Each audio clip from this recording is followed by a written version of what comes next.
Muito bem, você está no canal Contratempos. E no vídeo de hoje a gente vai falar sobre o acontecimento político do final de semana, que foram as eleições para o Parlamento Europeu. Estamos aí com a matéria na tela já.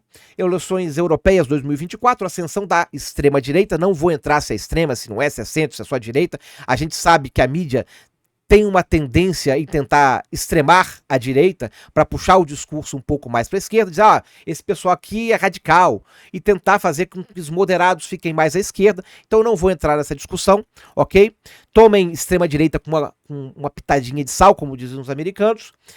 Mas o fato é que eles falam o seguinte aqui, ó, que países como França, Alemanha, Áustria, mas também eles vão tratar da Itália, da Espanha, por exemplo, e da Polônia, tiveram um aumento da participação da direita nessas eleições europeias, tá? Mais uma vez, são eleições para o Parlamento Europeu, tá longe da vida do dia a dia, só que as regulamentações que acontecem ali, muitas vezes, ou na maioria das vezes, eles afetam sim a vida diária, tá? Mas tá um pouco longe, talvez os eleitores não se animem tanto a ir votar, porque essas questões estão muito distantes do dia a dia dele, tá? Pode ser que isso não reflita nas eleições locais depois. A gente vai falar um pouquinho sobre isso. O fato é que esse jornal aqui, ele fala da França, obviamente, que a gente viu aqui no Brasil, né, é o país de que se mais fala. O partido da Reunião Nacional da Le Pen ficou com 31,5% das cadeiras, enquanto o partido do Emmanuel Macron, o presidente atual lá, ficou apenas com 15,2% dos votos. É muito, a discrepância é muito grande. Também falam da Itália, onde o partido da primeira-ministra Giorgia Meloni, os irmãos da Itália, saíram na frente também, ok? E aí tem vários outros países aqui, eu vou destacar aqui a Espanha, onde a centro-direita saiu na frente, mas também a Polônia, mas também a Alemanha. E por que esses países que eu estou citando são os mais importantes? A gente vê aqui como é que se configura o Parlamento Europeu, são 720 cadeiras, delas 96 são da Alemanha, 81 da França, 76 da Espanha, 76 da Itália, 61 da Espanha. E depois 53 da Polônia. Depois Romênia, Holanda, já começa a baixar um pouquinho. E essas cadeiras, elas são proporcionais a habitantes, né? Quantidade de população de cada país. Ok? Então é um bloco muito importante, Alemanha, França, Itália, Espanha, Polônia, com muita representatividade. Então a vitória da direita lá significa, talvez, uma reconfiguração do Parlamento Europeu. E por que isso acontece agora? Por que a direita ganha espaço no Parlamento Europeu? Eu procurei aqui e analisei aqui rapidamente, e eu vejo três principais motivos pelos quais a gente pode estar tendo essa, não vou dizer guinada, né, mas um fortalecimento da direita. A gente tem lá, na fronteira deles, uma guerra que pode avançar, que pode se tornar uma guerra europeia, quiçá mundial, mas que preocupa, tá? Que é a guerra da Ucrânia com a Rússia. Agora mesmo a França diz que vai enviar tropas para lá, eles estão gastando boa parte do orçamento para mandar dinheiro para a Ucrânia ter armas e conseguir se defender e proteger ali a entrada da Europa, parar um avanço da Rússia, ok? E mais do que isso, gera uma preocupação geral na população de que você está sob ameaça a qualquer momento. Então, orçamentos militares aumentam, deslocamento de tropa, você gera um certo medo na população.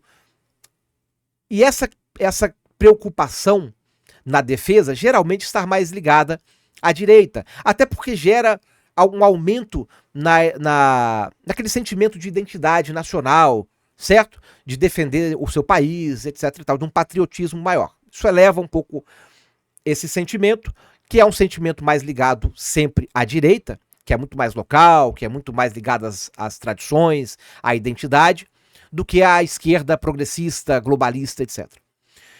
Então isso explica, em parte, o que está acontecendo. Outro problema, outra questão muito forte na Europa é a questão da imigração, que ficou muito mais latente, ficou muito mais forte depois do início da guerra também de Israel contra a Palestina, ou melhor, contra o Hamas, que gerou ondas fortes de protesto na Europa inteira, protestos que passaram do razoável, protestos que geraram ataques terroristas que geraram uma onda de antissemitismo, né, de coisas que só se tinha visto da última vez durante a Segunda Guerra Mundial, lá na casa dos nazis. Ou seja, mais uma preocupação com pautas caras à esquerda.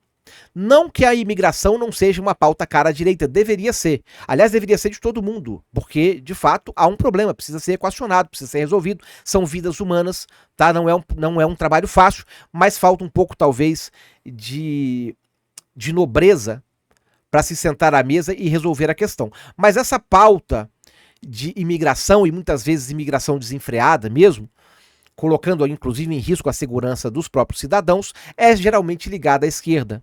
Então a gente teve um aumento disso aí, a preocupação obviamente foi elevada, e isso traz votos para uma direita, como eu disse, geralmente mais ligada às tradições, à identidade local, mais uma preocupação conservadora, enfim.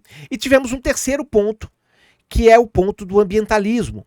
A gente teve no ano passado vários protestos também na Europa inteira de agricultores preocupadíssimos com as regras estabelecidas justamente pelo Parlamento Europeu e pelos países que o compõem, que dificultam a agricultura e tornam um produto mais caro. Ao mesmo tempo em que as importações não têm essa preocupação, ou seja, importa do Brasil em que as regras não são válidas, o produto chega lá muito mais barato, estava quebrando os agricultores europeus, protestaram, jogaram esterco nas prefeituras, foi uma bagunça. Mas também uma pauta muito importante, né? Gera dinheiro, gera emprego, muitas famílias envolvidas, isso e afetadas, isso pode ter levado também uma vontade de se manifestar e de mudar as suas representações no Parlamento Europeu. Tanto é que o Partido Verde foi um dos que mais perdeu, ou a coligação dos verdes, vamos dizer assim, né? Porque não existe partido europeu, você vê que são partidos locais, mandam os representantes lá e se unem a grupinhos de interesse. Então os verdes perderam muitas cadeiras ali, acho que coisa em torno ali de 13, 20 cadeiras nessas novas eleições. Por quê? Até porque eles eram os únicos a tratar dessa coisa ambientalista, que era uma grande preocupação para uma Europa que não tinha tanta preocupação, né? Mais estabilizada, estilo de vida padrão mais elevado do que a média do mundo. O pessoal estava satisfeito, só restava essa preocupação ambiental. Agora eles viram que o mundo real está batendo as portas, então tem imigração chegando, tem desemprego, tem aumento de inflação, falta de gás, tem guerra, tem tudo. Preocupação mudou. Mas, além disso, as pautas mais moderadas dos verdes acabaram sendo englobadas, né? Dado que isso dava voto, os outros partidos pegaram um pouco dessa pauta mais moderada dos verdes e eles acabaram ficando aí com pautas mais radicais. Isso prejudica, obviamente. Então, esses três elementos, julgo eu, são os mais importantes para explicar esse aumento da direita lá. Tá? Obviamente, tem outras coisas, tem preocupação aí com o progressismo, com a agenda woke, com o globalismo. Obviamente tem, mas são comuns ao mundo inteiro, não estão muito específicos para a Europa, tá? E que geram sim essa preocupação mais nacional, de identidade, de pô, nós somos esse povo aqui, a gente vai se proteger. Reparem que o povo pelo povo, né? Como diz aqui no Rio Grande do Sul. Isso é uma onda que está pelo mundo inteiro. E obviamente tem reflexos também lá na Europa. Mas será que essas eleições europeias vão refletir nas eleições locais? Não necessariamente, mas já foi o suficiente para assustar. O Macron, por exemplo, cujo partido aí, você viu, tomou uma sova do seu principal concorrente, resolveu, ele como presidente, dissolver o Congresso. É um parlamentarismo, isso é normal, está na Constituição, ele pode fazer isso, quando a governabilidade não está muito legal, né? E a dele não estava. Para que ele pudesse governar e ter o primeiro-ministro, ele teve que fazer uma série de concessões, uma série de acordos com partidos que não estavam muito ligados a ele. Isso gera uma grande imobilidade, né? O partido ele não consegue propor tudo, e tudo que ele propõe nem sempre é aprovado, ele precisa fazer um esforço político muito grande. Então ele dissolveu, disse, olha, não tem mais representatividade, parece que o povo quer outra coisa, vamos dissolver. É uma jogada política, obviamente, porque de qualquer forma ele ganha. Se nessa próxima eleição a direita leva e consegue o primeiro-ministro, eles vão ter que governar, ou seja, eles saem do palanque. E aí, fazer a oposição de palanque é muito mais fácil. Você não precisa governar, você só critica. Quando você tem que colocar alguma proposta e impulsionar a economia, aí fica mais difícil. Então ela sai do palanque e tem que trabalhar. Para ele é bom. Mas caso ele ganhe, caso a população entenda que houve um crescimento exacerbado aí da direita, fique preocupado, resolva votar nele, no partido dele, ele ganha força e consegue que as reformas passem mais rápido. Talvez ele consiga acelerar aí um progresso, uma mudança na Europa, principalmente na França.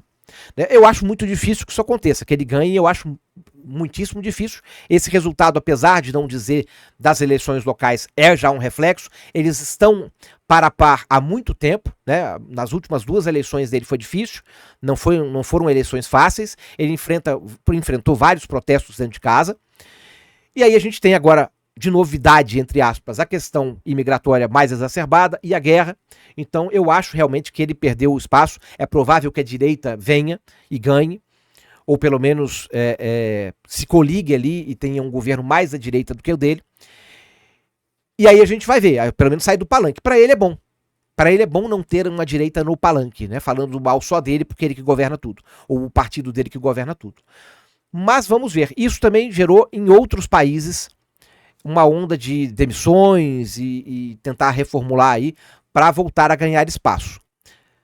Porém, eu acho que não será dessa vez. Eu acho que qualquer manobra que se faça pode ajudar se a coisa estiver muito igualzinha, mas eu acho que é um movimento sem volta, sabe? Esse movimento para a direita, e eu sinto que é um movimento para a direita, mas sem saber muito o que é, mais uma reação às pautas da esquerda, às pautas progressistas, às pautas woke, do que saber, ó, a gente quer isso aqui e a gente vai atrás. É mais uma reação do que uma ação própria. E aí eu acho que o próximo passo, inclusive, se eu puder dizer, se eu puder palpitar, é que a direita desenvolva o seu próprio pensamento, desenvolva seu próprio intelectual, suas pautas intelectuais, vamos colocar assim, acho que fica melhor posto, né? A palavra fica melhor. Precisa desenvolver essa identidade, ok? Porque até então a gente está reagindo, agindo contra o que a esquerda propõe. Está na hora de propor algo concreto e aí sim pautar as discussões, pautar a narrativa.